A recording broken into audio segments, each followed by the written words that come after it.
Okay, for years, we've all been talking about AI as this thing that's, coming soon. Well, guess what? The future is here, and it is messy. The whole AI landscape is shifting from just a theory to a really complex, kind of chaotic operational reality.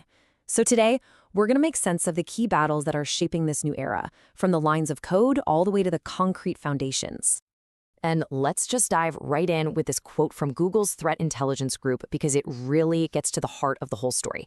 See, this isn't just about AI being a handy tool to help people work faster anymore.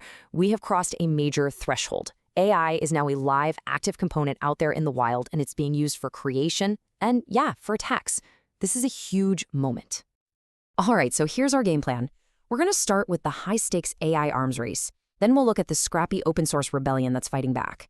After that, we'll see how AI agents are actually being put to work in the real world, how that's forcing all of us to rewrite the rules, and finally, we'll ground this whole conversation in AI's massive physical footprint.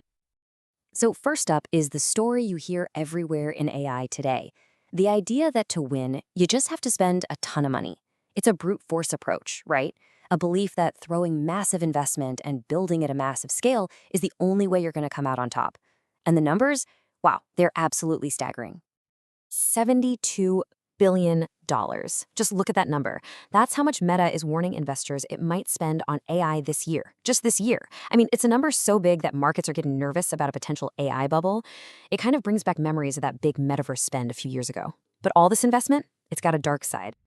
And this is exactly how that massive power is getting weaponized.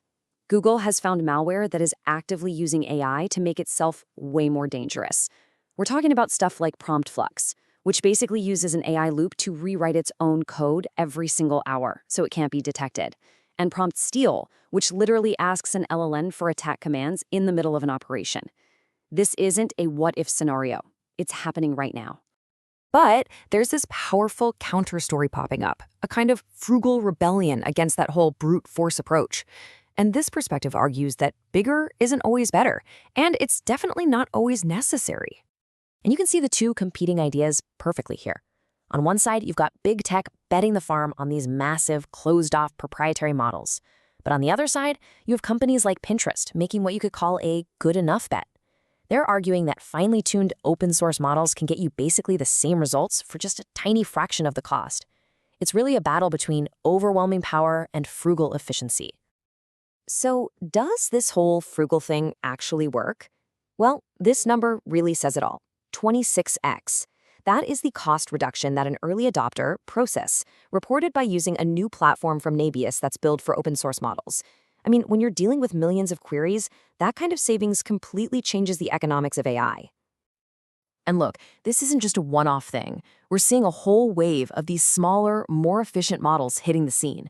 You've got IBM's Granite Nano, which can run on a regular laptop. Motif is claiming its model is actually better at logic than much bigger ones. And Europe's Dragon LLM is a totally new design built for low energy use.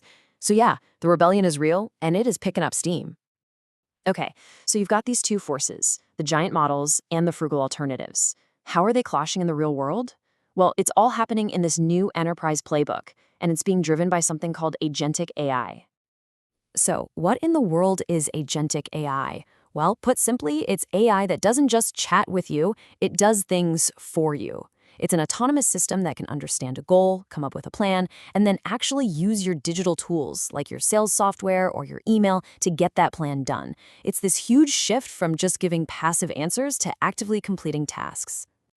And companies are already rolling this out, using a pretty clear three-step playbook. First, they get all their data together under strict governance, like what SAP and Snowflake are doing with their partnership.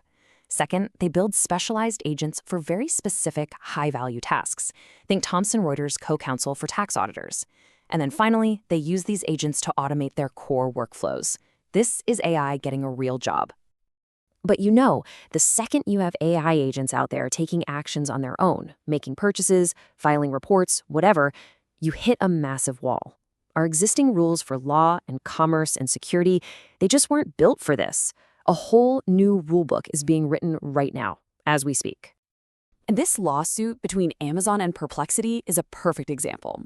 It's a critical battleground. So Amazon is suing to stop Perplexity's AI agent from buying things on its site. They argue it's a form of fraud, that it's violating their terms of service. Perplexity is firing back, saying users should be free to use whatever assistant they want. The way cases like this play out could set the legal rules for autonomous commerce for years. And the response to all this is evolving so fast, as you can see on this timeline.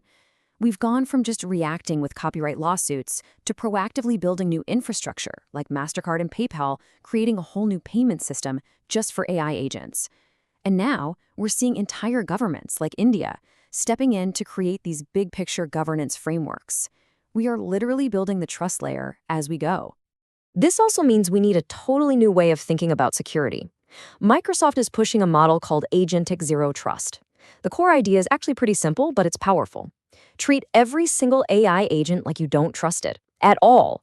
That means giving each agent its own unique ID, limiting what it can do, and just constantly watching its behavior for anything that looks suspicious.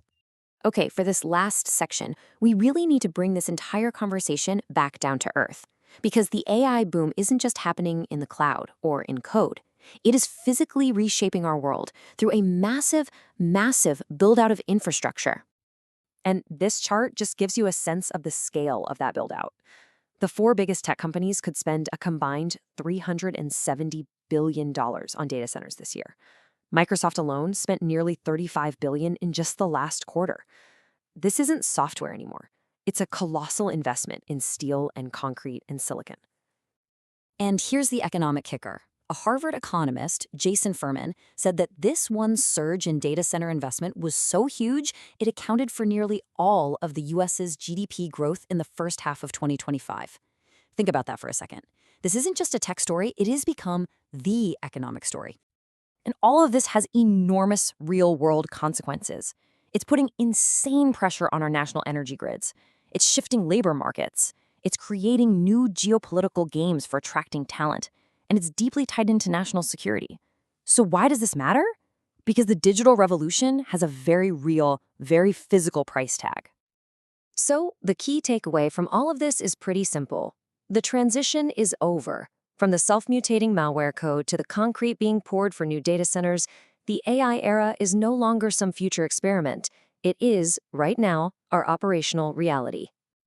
Which leaves us with one final, pretty provocative question. We know the software is here, the money is here. We're scrambling to build the legal and security rules. But as all of this scales up, the biggest question might just be the most basic one. AI is here, but is our power grid ready for it?